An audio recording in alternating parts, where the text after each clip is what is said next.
Assalamualaikum warahmatullahi wabarakatuh. Semoga teman-teman sehat selalu, panjang umur, murah rezeki, ditemukan jodohnya. Yang masih jomblo, yang mau nambah juga insya Allah mudah-mudahan dilancarkan, diberikan ilmu yang bermanfaat, rezeki yang baik, dan selalu berterima kasih kepada Allah Subhanahu wa Ta'ala, serta jangan lupa beribadah dan berbakti kepada orang tua tentunya. Baiklah teman-teman, jumpa lagi dengan saya di channel saya. Kali ini saya akan membagikan pengalaman tentang perihal alat pirografi, alat lukis bakar. Nah, ini adalah karya pertama saya. Ini karya perdana saya. Yang awalnya saya agak sedikit canggung atau kecewa dengan hasilnya, karena masih memakai standar pabrik untuk trafonya ya. Pertama saya buat sudah jadi dan apinya juga bagus, namun ada kendala di trafonya. Saya pakai 5 menit sudah panas. Nah, ini yang membuat saya takut. Dan akhirnya saya konsultasi terus, bertanya kepada teman-teman yang ada di grup di Facebook. Dan terima kasih untuk para master juga yang telah membimbing saya. Selain itu juga saya banyak-banyak melihat tentunya di YouTube ya, untuk menampung segala informasi yang berkaitan dengan pirografi ini. Karena saya tidak ada ilmu, tidak ada guru yang bisa mengajarkan secara langsung bertatap muka, hanya melalui media saja. Nah, ini awalnya 5 menit dia sudah panas, bukan hangat lagi tapi panas. Akhirnya saya bertanya terus, dan akhirnya saya mendapatkan kesimpulan bahwa saya harus merubah sekundernya. Dan ini sudah saya rubah ya sekundernya. Setelah saya rubah, saya tes sampai 5 jam, dia baru terasa hangat, mendekati hangat. Itu belum hangat sekali, tapi hanya baru mendekati saja. Jangankan panas ya, mendekati hangat saja itu baru memulai. Nah, saya lihat di grup Facebook itu banyak sekali teman-teman yang bingung, apalagi pemula ya yang senasib dengan saya. Nah, untuk menjelaskan bagaimana cara merubah sekundernya, ini mungkin untuk video yang berikutnya ya. Sekarang saya hanya ingin menjelaskan bagaimana rangkaiannya. Inti dasar daripada mesin ini hanyalah ini saja, dengan pennya saja ya. Kalau kipas dan dimmer itu hanya aksesoris pendukung yang bisa saja kita pakai apabila kita memerlukan. Kalau kira-kira tidak memerlukan, tidak perlu kita pakai. Ini input ya. Ini input. Yang satu langsung ke trafo 220 ya. Yang satunya mampir dulu ke dimmer.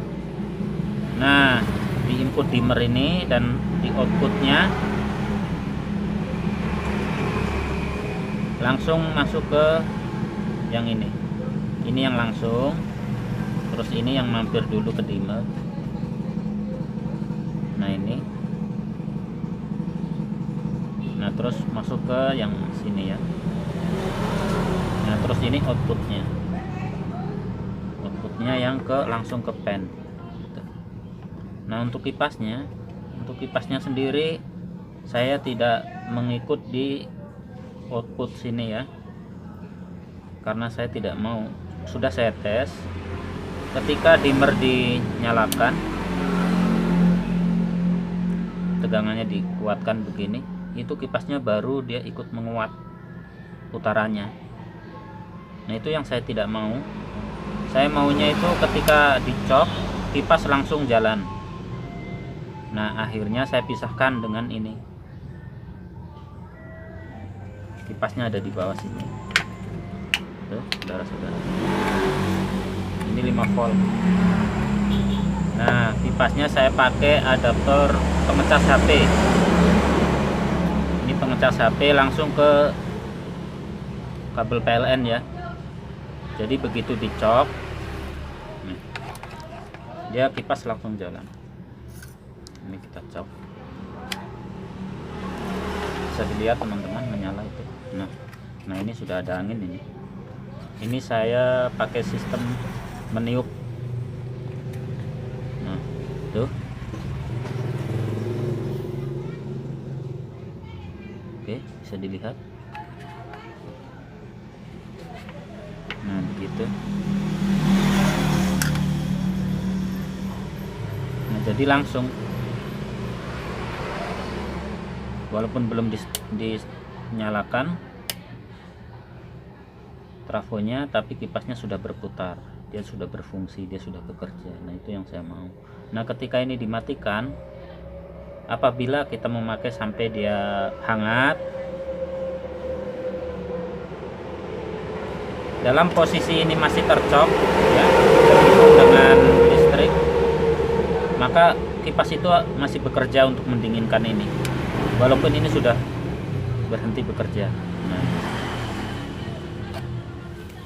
mungkin cukup jelas ya untuk teman-teman yang masih pemula, yang senasib dengan saya. Ini saya sedikit bagi-bagi pengalaman saja. Mungkin kalau mau lebih jelasnya mungkin bisa tanya sama master-masternya. Ini hanya pengalaman saya sebagai pemula. Nah intinya begini ya. Ini untuk rangkaian yang masih bingung dengan rangkaian, karena kemarin ada yang teman yang dia hanya memakai alat solder ya, alat solder untuk solder timah itu, dia belum memakai alat pirografi ini. Nah ini ke PLN, ini dia nyambungnya ke sini, inputnya 220, yang satu mampir ke dimmer ya, mengertilah, kira-kira tahu lah. Nah setelah itu ini outputnya langsung ke pena. Apabila tidak memakai dimmer, maka ini dicok langsung ini menyala ya, ini langsung bisa bekerja. Nah ini fungsinya dimmer hanya untuk mungkin yang mau kerja halus, lebih halus lagi, maka bisa menggunakan dimmer, karena untuk mengarsir tipis tebalnya itu bila kita menggunakan dimmer sangat mudah. Nah, itu. Dan yang lain adalah pendukung yang lain adalah kipas itu. Oke, mungkin cukup sekian. Untuk lain kali saya akan jelaskan tentang modifnya ya. Terima kasih, semoga sukses selalu. Sampai jumpa lagi di video yang akan datang. Dan jangan lupa teman-teman, apabila teman-teman suka maka like, subscribe, dan share ya, untuk teman-teman kita yang senasib dengan kita, mungkin yang belum tahu, masih bingung. Sebagai pemula itu pasti bingung ya, sangat bingung itu. Nah ini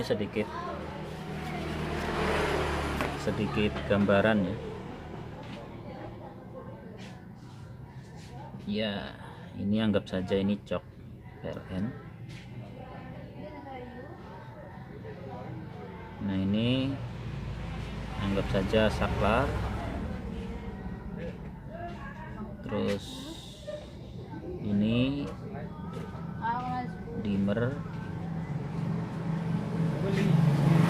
Nah ini trafo kecil ya gambarnya, tapi mudah-mudahan jelas lah di videonya. Nah ini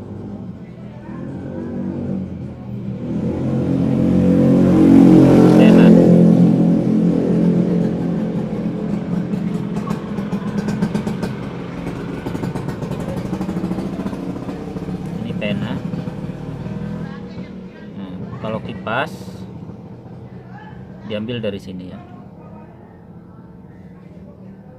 pas. Anggap saja ini kipas teman-teman ya. Ini bisa diambilkan di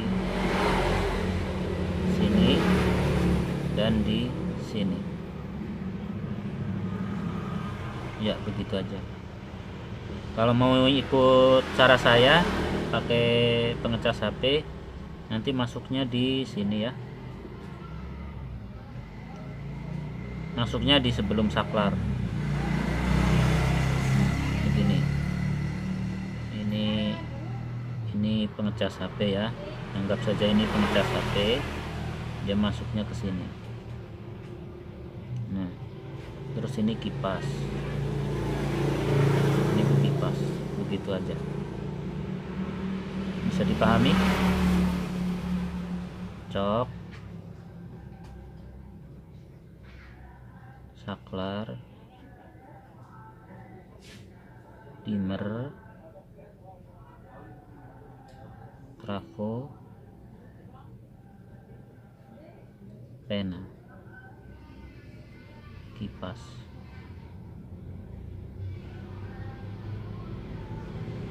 Ini mengecas HP.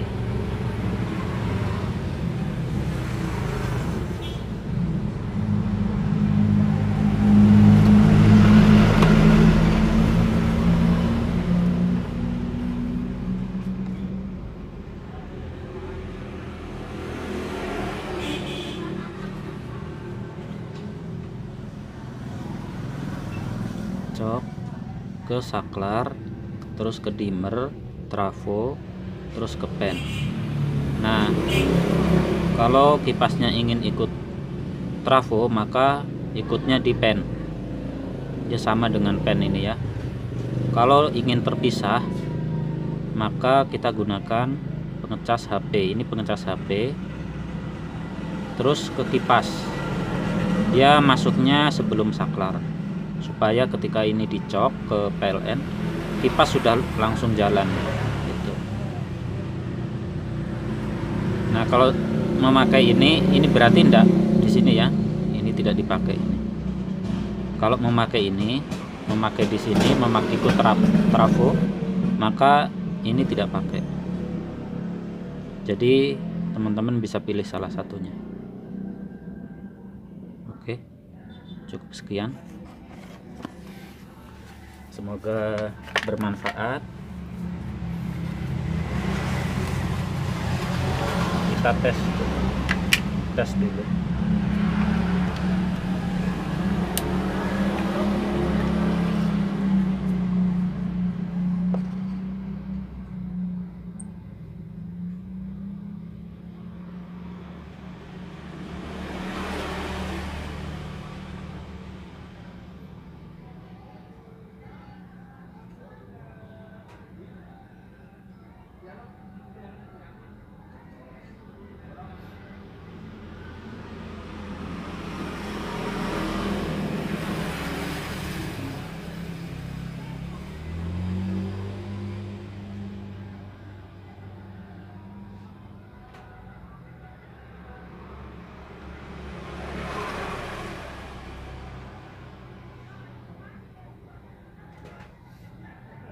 Ini saya buat alat ini, padahal saya belum bisa menggambar. Jadi secara sedikit demi sedikit, untuk bisa menggambar tirografi, maka saya harus mempunyai alatnya dulu. Nah, setelah kita punya alatnya, baru kita langsung menggambar. Karena saya rasa beda ya, mungkin secara teknik sama, secara visual sama, tapi secara teknik itu beda. Pensil dengan ini alat bakar ini, mungkin kalau pensil salah bisa dihapus, tapi kalau ini salah kita harus menutupi, ada tekniknya mungkin. Nah, itu ini jarum jam 1, ini jam 12. Ini jam 11 untuk nyetir. Ini kawat nikelinnya 08 ya, sorry. Oke, terima kasih teman-teman sudah menonton. Jangan lupa dukungannya, subscribe. Bila kurang jelas bisa tanya-tanya di komen ya. Apabila bisa saya jawab, saya akan menjawab. Saya akan berusaha menjawab sesuai dengan apa yang saya tahu. Saya tidak akan menjawab apa yang belum saya tahu. Oke, cukup sekian. Wabillahi taufiq wal hidayah. Wassalamualaikum warahmatullahi wabarakatuh.